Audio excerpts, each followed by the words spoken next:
On the 4th day of July in the year 1942, London awakened to a sound it had not heard in years. The city had known sirens and bombs, silence and sighs, but that morning it was the cadence of marching boots that broke the damp air. Night's shadows lifted slowly off Westminster as a pale sun struggled through a veil of smoke and summer haze. The Thames ran sullen and gray. Sandbags still lined the embankment. Scarred buildings flanked the streets, with their windows boarded and roofs mended hastily. White sheets of dust clung to statues and lampposts. The scent of damp stone mingled with the acrid memory of fires. Men and women stood waiting near Whitehall, wrapped in coats despite the mild weather, their breath visible in the cool dawn. In their pockets, they clutched ration books and worn photographs. Some carried small Union flags, the red dye faded by rain. Others held nothing but each other's hands. They waited because they had been told that this Independence Day would not be like the last two. They waited because word had spread through pubs and factories that Americans would march through the heart of the capital. As the hour approached, a hush settled over the crowd. Far off, beyond Trafalgar Square, came the faint thump of drums.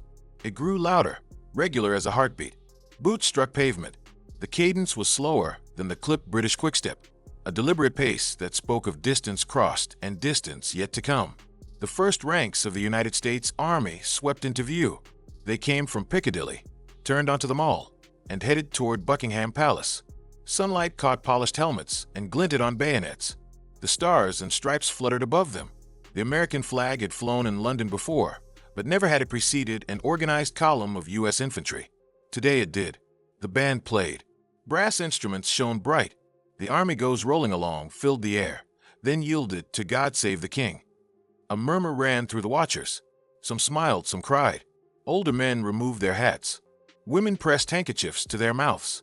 Children atop their fathers' shoulders waved and shouted. They saw tall soldiers with square shoulders and broad smiles. They saw boys who could have been their brothers. They saw boots bigger than any they had worn. They saw American patches, unknown insignia, unknown names. They saw hope. Near Horse Guards Parade, Winston Churchill stood with his wife and other dignitaries. He was slightly hunched, his ever-present cigar clenched between his teeth, but his eyes were sharp. He wore a dark suit and a spotted bow tie. He had slept little. He had spent the previous night reviewing reports, reading cables from Washington and Moscow, worrying about Tobruk and Stalingrad. His country had stood alone 2 years earlier. It had endured bombings, a threatened invasion, the loss of ships, the rationing of bread, the darkness of winter. Now, as the drumbeat grew, he lifted his head. He watched the first line of American soldiers pass under the Admiralty Arch. He looked at their faces, clean, unlined, some nervous, some proud. He saw the confidence of a nation that had watched war from afar and finally chosen to join. His eyes misted. He took his wife's hand. He leaned slightly toward his colleague, standing by his side. He whispered something that would stay in minds. It was not a speech into microphones, but a private observation. "There," he murmured, "marches the new world to the rescue of the old. Those boots are the sound of deliverance." Around him, cameras clicked. In the street below, the Americans swung their arms, their boots hitting the cobblestones with force. Above, flags snapped in the breeze. The royal standard flew from Buckingham Palace, and the Union Jack flew alongside the stars and stripes. Londoners who had known only austerity and fear in recent months stood straighter. To understand the weight of that morning, one must step back into the harsh winter of 1940. Britain had watched Europe fall under Nazi domination. Poland had been crushed. Belgium, the Netherlands, and France had capitulated. The British Expeditionary Force had been driven to the beaches of Dunkirk and evacuated at the last moment, leaving guns and vehicles behind. Britain stood alone on her island, ringed by coastal batteries and barbed wire, defended by fighters that were few in number but flown by men with iron nerves. The Blitz came, bombs fell nightly. Fires lit up the Thames. Children were evacuated to the countryside. Submarines tried to strangle convoys bringing grain and oil across the Atlantic. Factories worked day and night. The people endured rationing, air raid sirens, nights in shelters and mornings filled with rubble. The government, under Churchill's bullish leadership, vowed never to surrender. He declared that the nation would fight on the beaches, fight on the landing grounds, fight in the fields and in the streets. Behind the bravado lay fear. Supplies dwindled. The Royal Air Force was stretched thin. The Royal Navy fought in the Mediterranean and the Atlantic. The Army had lost much of its equipment. Britain needed allies. Across the ocean, the United States watched war with a mixture of concern and reluctance. President Franklin Roosevelt supported Britain with words and, increasingly, with goods. The Lend-Lease Act of March 1941 allowed the U.S. to supply ships, aircraft, trucks, weapons, and food to any country whose defense was deemed vital to the security of the United States. Britain received tanks, aircraft, locomotives, wheat, sugar, canned meat. The famous Jeep, the C-47 Dakota transport, the B-24 Liberator bomber, all arrived thanks to American factories. American merchant sailors braved the Atlantic. The British Prime Minister traveled to Washington to meet Roosevelt. The two leaders forged a personal bond. They drafted the Atlantic Charter, a statement of common principles and hopes, on a battleship in Placentia Bay, Newfoundland. They dined, smoked cigars, drank whiskey, and talked into the night about freedom of the seas, free trade, and self-determination. Churchill pressed for more help. Roosevelt, hamstrung by public opinion and Congress, gave what he could. A neutrality law still restricted what the U.S. could do. Isolationists said Europe's wars were not America's concern. Roosevelt watched the polls, maneuvering carefully. Then came December 7, 1941. Japan attacked Pearl Harbor. The United States was plunged into war. Germany, allied to Japan, declared war on the United States days later. The two oceans were now a single battlefield. Britain was no longer alone. The first American troops to arrive in Britain landed in Northern Ireland at the end of January 1942. They were members of the 34th Infantry Division, farm boys from Iowa and Minnesota, factory workers from Illinois. They stepped off ships onto docks wet with Irish rain. British officials greeted them with handshakes and speeches. Local girls giggled at their drawls. Newspapers carried photographs of smiling GIs, shaking hands with British generals. More troops followed. Operation Bolero, as the buildup was called, was planned to bring more than 1 million American soldiers to the British Isles. Airfields were expanded. New bases were constructed in East Anglia and the Midlands. Quonset huts rose in green fields. Engineers laid runways for heavy bombers. Barracks were built. The 8th Air Force set up headquarters. American engineers built depots near ports, storage for millions of gallons of fuel, arms ammunition, warehouses filled with C-rations, K-rations, and medical supplies. Lorries rumbled through villages with the stars and bars painted on their doors. Local residents learned new slang. They whispered about chocolate and nylons, about white bread and real coffee. They also whispered about the wages American soldiers were paid, which were higher than those of their British counterparts. Tensions flickered, friendships were forged. American soldiers shared cigarettes with coal miners, sweets with schoolchildren, and dances with local girls. They discovered warm beer, bombed out pubs, double-decker buses, blackouts, and sirens. They were called Yanks, and in some cases, something less flattering. Good-natured rivalry emerged. The Yanks were seen as overpaid, oversexed, and overhere. The Americans responded that the British were underpaid, undersexed, and under Eisenhower. Humor masked deeper questions. How would these armies work together? Could they coordinate? Could they trust one another? By the summer of 1942, the first contingent of American forces based in Britain were ready to be seen. A parade was scheduled for the 4th of July, symbolic for both nations. For the United States, it was Independence Day. For Britain, it would show solidarity with a new ally. It would also serve as a public declaration that the Atlantic Alliance had moved from paper to pavement. London still bore wounds from the Blitz. Craters scarred side streets. St. Paul's Cathedral stood blackened but unbowed. Posters urged civilians to careless talk costs lives and dig for victory. A great pall of dust still lay over the city. The aroma of fried fish and chips from a corner stall drifted across the square. The smell of fresh bread from a bakery in Covent Garden mingled with the scent of petrol.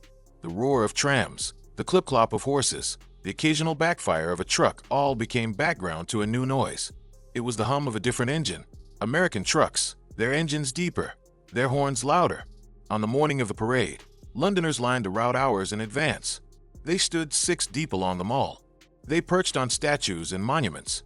Children held hands tightly. Women adjusted their hats and tucked stray curls under headscarves. Men in flat caps clasped pipes between their teeth. The procession began with military police on motorcycles, their white helmets distinctive. Behind them marched a color guard carrying flags: the American flag, the Union Jack, and the flag of the United States Army. The crowd fell silent as the Star-Spangled Banner began. It was a foreign song to many. yet its melody lifted spirits. The first battalions marched. Their uniforms were newer than those of British soldiers, their boots unscuffed, their buttons gleaming. Some wore steel helmets, some wore soft garrison caps. Their M1 Garand rifles rested on their right shoulders. They kept a steady cadence, eyes forward, chins level. On their sleeves were patches, a red bull, an Indian head, a golden acorn. These insignia would become familiar over the next years. Behind them came a field artillery battery, their 105 howitzers drawn by olive drab trucks, their barrels raised. Machine gun crews followed, marching in step with heavy tripods slung across their shoulders. Behind them rolled tanks, Stuart-like tanks, their tracks clanking on the stones, their turrets covered with tarps. Jeeps came next, their windscreens folded down, their drivers grinning. Nurses marched, their skirts swinging, their Red Cross armbands bright. Members of the Women's Army Corps walked among them.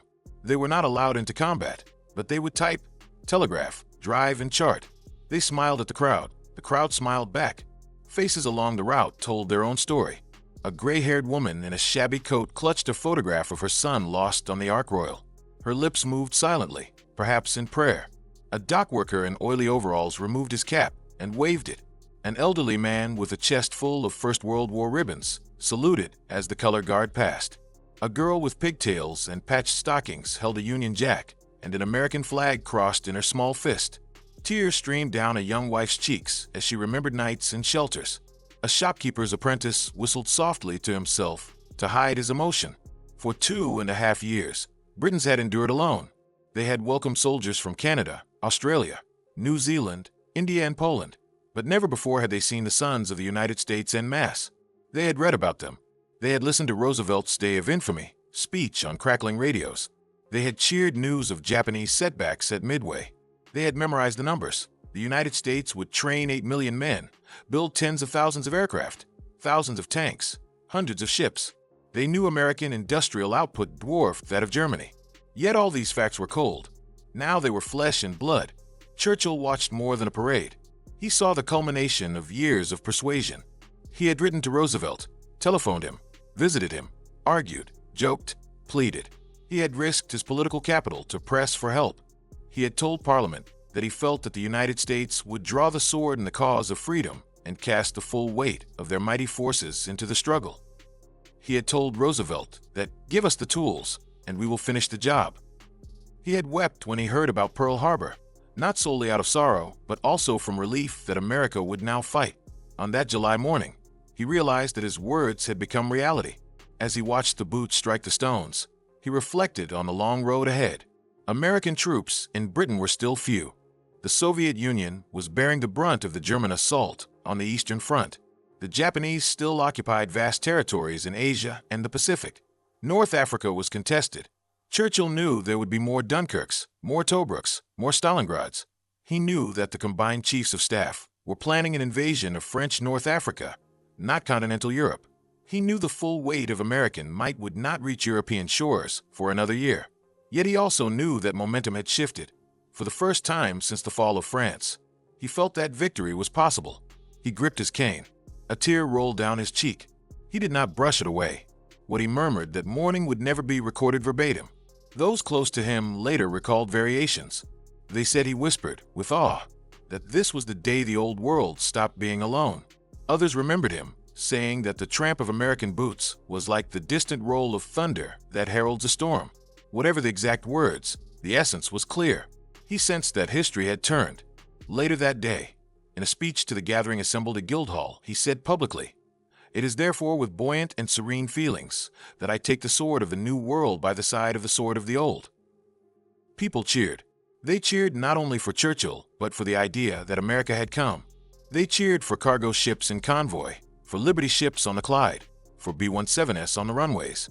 They cheered for a pipeline from Liverpool to London built by American engineers, delivering gasoline at 2,000 barrels per hour. They cheered for a factory in Detroit stamping out 1 tank every hour. They cheered for the men of color who would serve in segregated units, for the Navajo code talkers, for the white farm boys, for the city kids from Brooklyn, for the sons of immigrants. They cheered for a partnership born of necessity, but rooted in shared ideals. In the following days, newspapers published photographs of the parade. The Times praised the discipline of the Americans and their impressive kit. The Daily Mirror ran a headline that said simply, "The Yanks are here." Letters poured in from the countryside. An elderly couple from Lancashire wrote to thank the Americans for coming. A mother from Eastham wrote to say that her young daughter now pretended to march like a GI. The BBC broadcast interviews with American soldiers. One private from Texas said he was proud to march in London on the 4th of July because his grandfather had fought at Yorktown. A corporal from Pennsylvania marveled at how calm the British were despite the bomb damage. An officer confessed he had never seen such neat uniforms on such rainy streets. British soldiers, who had been in the desert and on the North Atlantic, listened and smiled. They teased the Americans about their shiny boots and their chewing gum, but they also shared tips on how to handle blackout curtains and navigate London's alleys. Friendships began.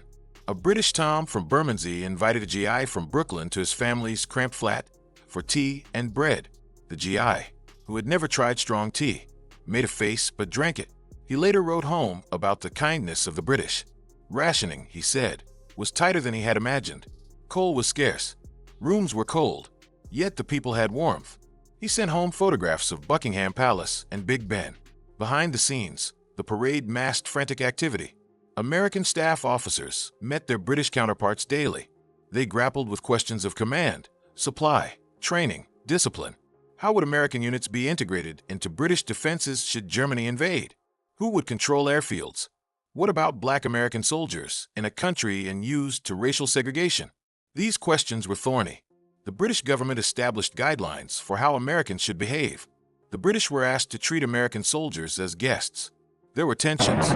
Fights occurred in pubs over women and misunderstandings. Differences in pay and privileges created resentment. But the parade helped. It humanized the unknown. It provided a visual confirmation that the Atlantic was bridged not just by convoys, but by people. It reminded London that the war was no longer a British war. It was a world war in which the United States was no longer an arsenal in the distance, but a partner on the ground. The numbers behind the parade revealed the scale of what lay ahead. By the end of 1942, 200,000 American troops were in Britain. By mid-1943, that number would swell to over 500,000. Operation Bolero eventually transported more than 1.5 million American service members to the United Kingdom. They built or expanded more than 100 airfields, laid nearly 800 kilometers of railway track, constructed hospitals with tens of thousands of beds, and erected tent cities. American factories produced nearly 90,000 tanks, 300,000 aircraft, and over 150 aircraft carriers and escort carriers by the end of the war. They churned out 8 million rifles, billions of rounds of ammunition, billions of cans of food. They built Liberty ships at the rate of 1 every 3 days, launching more than 2,000. They produced enough trucks to form convoys that stretched from Liverpool to London. Britain's own industry still contributed mightily, but it could not match those quantities. The British government had introduced rationing of meat, butter, sugar, eggs, and even clothing. Tea was rationed. Coal was rationed. American rations seemed luxurious by comparison. The Americans' pay, nearly 4 times that of their British counterparts, allowed them to fill pubs and buy gifts for their hosts. The average American soldier made $50 a month. A British private made little more than £1 a week. Yet as months passed, respect grew. British soldiers saw the Americans practice with their rifles and artillery. They saw their willingness to learn. They saw their discipline in the face of air raids when they would sit in shelters and sing. The parade also signaled logistical alignment. Convoys from New York began to arrive more frequently. Each convoy included dozens of troop ships and cargo vessels escorted by destroyers and corvettes. These ships brought not only men, but also trucks, jeeps, ambulances, telephones, radar sets, canned ham, dried eggs, powdered milk, cigarettes, soap and razors. American engineers constructed fuel depots in remote fields, connected by pipelines to supply staging areas. American medical officers set up hospitals that would later treat the wounded from Sicily and Normandy. Quartermasters established depots in the west of England filled with blankets, boots, helmets, tents. The British marveled at the organization. Everything had a label. Everything had a manual. American soldiers joked that there was a manual for manual writing. British humorists responded with cartoons of GIs reading field manuals on how to ask for a cup of tea. Behind the humor lay admiration. The Americans seemed to have a system for everything. They did not always follow British protocol, but they got things done. British officers sometimes bristled at the Americans' informality, salutes given too casually, boots unpolished, slouching in chairs. In time, both sides adjusted. Joint exercises were held on Salisbury Plain. American soldiers learned to fight in hedgerows. British soldiers learned about American weapons. Airmen exchanged tips on bombing. For Churchill, the parade symbolized more than numbers. He had long cherished a special connection between Britain and the United States. His mother had been American. He had spent summers in New York as a child. He had a weakness for American food and American slang. He loved telling stories of his experiences in the United States during the First World War. He believed strongly that the English-speaking peoples were bound by history, language, and law. He had told the British Parliament that the British Empire and Commonwealth and the United States will, for their own security and for the good of all, walk together in majesty, in justice, and in peace. That day in July confirmed his belief. He saw sons of farmers from Kansas and sons of miners from Yorkshire now part of a single army of democracy. He saw the blending of accents, uniforms, and traditions. He saw the combination of British resilience and American abundance. He knew that the alliance would not always be smooth. He knew there would be disagreements about strategy, about where to strike first, about the distribution of bombers, about the leadership in the Mediterranean. But he also knew that the foundation had been laid. As he watched the Americans march past the cenotaph, he thought of those lost in the Great War and those who were yet to die in this one. He thought of his friend Franklin Roosevelt, confined to a wheelchair, leading a nation across a continent. He thought of those factory workers in Michigan and California, whose hands would forge the weapons that would liberate Europe. He also thought of the moral effect. Britain had fought alone and had drawn strength from that loneliness. The phrase, "we shall fight on the beaches," had become more than words. It had become a belief. Yet loneliness can be exhausting. The parade told Britons that they were no longer alone. The sound of foreign boots on their streets was the sound of relief. The cheers from the crowds were not just for the Americans. They were for themselves, for surviving long enough to see reinforcements. They were for the free French sailors in their blue uniforms, for the Polish pilots who had defended British skies, for the Canadians who had died at Dieppe. They were for the soldiers from India, Africa, and the Caribbean who had fought in the deserts of Libya. The presence of the United States did not diminish their sacrifices. It completed them. The parade did not erase grief, rationing, or fatigue. It did not end the war, but it infused hope. In letters home, American soldiers described the day. A sergeant from Kansas wrote to his mother that London was both beautiful and scarred. He described marching past Trafalgar Square and seeing Nelson's column wrapped in scaffolding. He told her that British people cheered loudly and that he had never felt prouder. Another soldier wrote to his fiancée in Iowa that he saw Winston Churchill in person. He said he could hardly believe that he was marching before the man whose voice he had heard over the radio. A nurse from Georgia wrote to her father about London fog and tea, about how British children lined the parade route. A black soldier from Alabama wrote home about the strange feeling of being welcomed in a foreign land while facing segregation in his own army. He wrote of gratitude for the cheers and of the pain of being required to eat separately from his white comrades. A Puerto Rican soldier wrote in Spanish to his mother that the people of London were warm despite the cold. Their letters were censored, but their feelings came through. They were proud to be part of something larger than themselves. They sensed that history was taking shape around them. They sensed that their actions would matter. The wider consequences of the American buildup in Britain extended beyond morale. The logistics of war changed. The Atlantic became a highway. Convoys of ships crossed regularly. Escorts used sonar and radar. The Allied codebreakers at Bletchley Park read U-boat communications. Liberty ships delivered not only supplies for Britain, but also equipment destined for the Soviet Union through the Arctic convoys to Murmansk.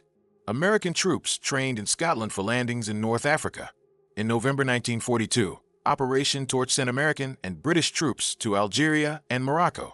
American forces stationed in Britain provided support and were ready to move if Germany invaded Spain. They learned to coordinate with the Royal Navy. They learned to handle British banners and British terms. They learned to drink tea at 4 in the afternoon and to refer to French fries as chips. In return, Londoners learned to pronounce Missouri properly and discovered peanut butter. In 1943, the Allied leaders met at Casablanca and later at Tehran. They agreed on a strategy of Germany first. They agreed to open a second front in Europe by invading France. Churchill pressed for continued operations in the Mediterranean. Roosevelt insisted on preparing for a cross-channel invasion. The combined chiefs of staff planned Operation Overlord. They needed assembly areas for thousands of troops and vehicles. They needed training grounds for amphibious landings. They needed massive depots of supplies. Britain became the staging ground. The number of Americans grew. By May 1944, more than 1.5 million American troops were in Britain. Tanks and trucks filled hedgerows and fields in the south. Aircraft filled the skies. Paratroopers trained by leaping from towers. Engineers laid duckboards in marshes and built mulberry harbors. Nurses prepared for tens of thousands of wounded. Medics trained to treat bullet wounds and shrapnel. Barrage balloons dotted the skyline once more. The partnership deepened. Friendships grew. Marriages occurred. Thousands of British women married American servicemen. Many of those women later crossed the Atlantic as war brides. Some British towns hosted American Thanksgiving dinners for the first time. American GIs tasted mince pies and Christmas pudding. British children tasted chewing gum and Hershey bars. Together, they endured the V-1 flying bombs and the V-2 rockets that fell on London in 1944 and early 1945. American anti-aircraft units fired at those rockets. American engineers repaired runways after strikes. American doctors worked alongside British nurses in underground hospitals. American chaplains preached sermons in British churches. The alliance was no longer an idea but a daily reality. By the time the Allies invaded Normandy on June 6, 1944, the sight of American troops in London had become common. Yet for those who remembered that first parade in July 1942, the memory remained vivid. They recalled the crisp uniforms, the steady drumbeat, the sense of something greater beginning. They recalled Churchill's whispered words and the look in his eyes. They recalled the feeling that the balance had shifted. The march had been a symbol. Symbols matter in war. They sustain people when news is grim. They provide images to hold onto when loved ones are far away. That parade provided such an image. It was reproduced in newsreels and newspapers. It became part of the collective memory. When London celebrated victory in Europe on May 8, 1945, people again filled the streets. They again saw Churchill on a balcony. This time, the war in Europe was over. American and British flags flew together. The partnership had triumphed. The parade of 1942 had been a prologue to that victory. Years later, Churchill would recall the parade with affection. He wrote in his memoirs that he was deeply moved by the sight of American troops marching through London on their National Day. He acknowledged that their arrival was decisive. He noted that he had felt a huge relief, a gladness that the agony of solitude was over. He admitted that the alliance had friction, but that it achieved results. His words echoed those he had said on the balcony of the Ministry of Health on VE Day. "This is your victory." He meant not only Britain's victory, but the victory of a partnership born of necessity and cemented by mutual respect. Historians would later debate details. How many troops marched, what route they took, whether Churchill's exact words were this or that. Such debates mattered less than the essence. The parade marked a turning point in the war and a turning point in the relationship between Britain and the United States. In retrospect, the significance of that early morning in July lies as much in the emotional realm as in the strategic. War is numbers and plans, guns and fuel, but it is also hearts and feelings. The British heart had been battered but resilient. It had survived Dunkirk, the Blitz, the Battle of the Atlantic. It had endured alone. When those American boots echoed through London, the British heart heard a different sound. It heard the assurance that it would not break. It heard the promise of reinforcement, of shared burdens. It heard a message to the world. Democracy would fight as one. The American heart, in turn, felt the weight of history on foreign stone. Young men who had never left their own states looked upon buildings older than their country. They marched through streets where kings and queens had passed. They felt the eyes of a nation upon them. They felt pride, anxiety, curiosity. They sensed that their presence mattered far beyond the parade route. The moment also captured a philosophical truth that Churchill had articulated in speeches long before America entered the war. In June 1940, with France about to surrender, he had addressed the House of Commons. He said that if the British Empire and Commonwealth lasted 1,000 years, men would still say, this was their finest hour. In that speech, he reached across the Atlantic. He expressed his belief that if the old world were overwhelmed by tyranny, the new world, with its power and might, would step forth. That phrase had comforted Britons through dark months. When Churchill saw the Americans march, He knew that his faith had been justified. He saw not a parade, but the materialization of a promise. He saw proof that words matter, that appeals to shared values can bear fruit, even if delayed. He saw the confluence of democracy's forces. He saw the harnessing of industrial capacity, agricultural abundance, and political will. He saw a lesson for the future. Alliances must be tended, nourished, built on respect, not just convenience. In the years since, generations have returned to photographs of that day. They examine the faces of the soldiers, the style of their helmets, the cut of their jackets. They notice the mixture of seriousness and youth. They sense the weight of expectations. For many Americans, the parade is an early chapter in their nation's rise to global leadership. For many Britons, it is a memory of relief and gratitude. For those who study the war, it is a reminder of the intangible factors that sustain nations. Factories and tanks matter. So do parades, words and whispers. Words can warn, persuade, inspire. Parades can signal unity and resolve. Whispered remarks between leaders can capture an epic. One such whisper, uttered by an exhausted man watching young soldiers march past bomb-damaged buildings, lives on because it distilled a continent's hope. The war continued for 3 more years. More Americans died on the beaches of Anzio, in the skies over Berlin, on the cliffs of Normandy, in the forests of the Ardennes. More British sailors died in the Barents Sea and in the Mediterranean. More civilians died in bombings. More sacrifices were required. The road to Berlin was long. The road to Tokyo was longer. Yet from that July morning onward, no one in Britain doubted that the road would be traveled together. When the war ended and the post-war world took shape, the partnership forged between Britain and the United States remained. It faced new challenges: decolonization, the Cold War, economic hardship. It endured because it was built not only on treaties and interests, but also on shared memories. One of those memories is of drums beating, boots pounding, flags waving, and a prime minister murmuring words of faith. The act of marching conveys more than movement. It is a promise in motion. When American soldiers marched through London for the first time in the Second World War, they fulfilled a promise implicit in speeches and laws. They showed that the might of the United States would not remain across an ocean, but would cross it. They embodied the union of 2 democracies, with different histories, but a common cause. They lifted the spirits of a war-weary people. They marked the beginning of a cascade of men and material that would flood into Britain and then into Europe. They signaled that the industrial power of America would be harnessed to the strategic and moral struggle of Britain. They made real the words Churchill had spoken in darkness. As the parade ended that day, the American soldiers marched back to their temporary barracks. The crowds dispersed, returning to their daily struggles of queuing for food, tending allotments, sifting through rubble. A young boy clutched a small American flag that a soldier had handed him. An old veteran folded his cap with care. A housewife wiped her eyes and smiled. Churchill returned to his office, lit another cigar, and wrote notes for a cabinet meeting. In the evening, he broadcast a message to the British people. He spoke of friendship, of unity, of perseverance. He reminded listeners that the war was far from over. He urged continued sacrifice. Yet the timbre of his voice carried something new, a steadiness born of companionship. He concluded by thanking the people for their courage and by welcoming the new ally with simple words.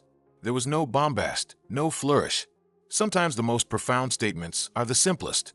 Sometimes the most powerful gestures are the quietest. That day taught that lesson. War reduces life to essentials. Food, fuel, metal, courage. It also magnifies gestures. The sight of soldiers marching can become an emblem of survival. For Londoners in July 1942, the sight of Americans marching was exactly that. It told them that the struggle they had endured would not be in vain. It told them that their patience and fortitude had been rewarded. It told them that the world had heard their pleas. It told them that the words, "We shall fight on," were not shouted into a void. It told them that the new world had indeed come to the rescue of the old, not as conqueror, but as partner. That knowledge sustained them through the blackouts and the buzz bombs, the shortages and the separations. It sustained them until the final victory. When historians recount the Second World War, they often speak of battles, dates, tonnage. Those are important, but sometimes a march can tell as much as an invasion. Sometimes the measured beat of boots on a street can resonate across oceans and decades. On that July day in London, the sound of those boots echoed beyond Westminster. It echoed across the Atlantic and into the pages of history. It echoed through every factory in Detroit and Sheffield, through every wheat field in Iowa and Norfolk, through every home listening to the radio in Harlem and Glasgow. It echoed through the hearts of those who believed in freedom and those who feared tyranny. It still echoes, faintly but persistently. It is a reminder that alliances are lived, not just signed. It is a reminder that promises must be honored, that words must become deeds. It is a reminder that even in the darkest of times, a march can light a path. As dusk fell on that day, Londoners lit few lights. Blackout restrictions remained. The faint glow of lanterns illuminated faces for a moment and then vanished. Somewhere, a piano played a quiet tune. A dog barked. On distant fields, American soldiers lay in their new barracks and wrote letters. One wrote that London's fog seemed to hide ghosts. Another wrote that he had never felt more alive. Somewhere, Churchill sat alone for a moment, cigar smoke curling above his head, and thought about the journey ahead. He knew there would be setbacks, disappointments, tragedies. He knew the road to Berlin and Tokyo would be paved with blood. But he also knew that history had shifted. He had seen it with his own eyes. He had heard it with his ears. He had felt it in his bones. As he later wrote, he felt buoyant and serene. The old world and the new had joined hands. From that moment, a battered island nation no longer stood alone. The American boots on London streets announced not only a parade but a partnership. They announced not only a celebration but a commitment. They announced not only a holiday but a turning point. The echo of those boots became the drumbeat of victory.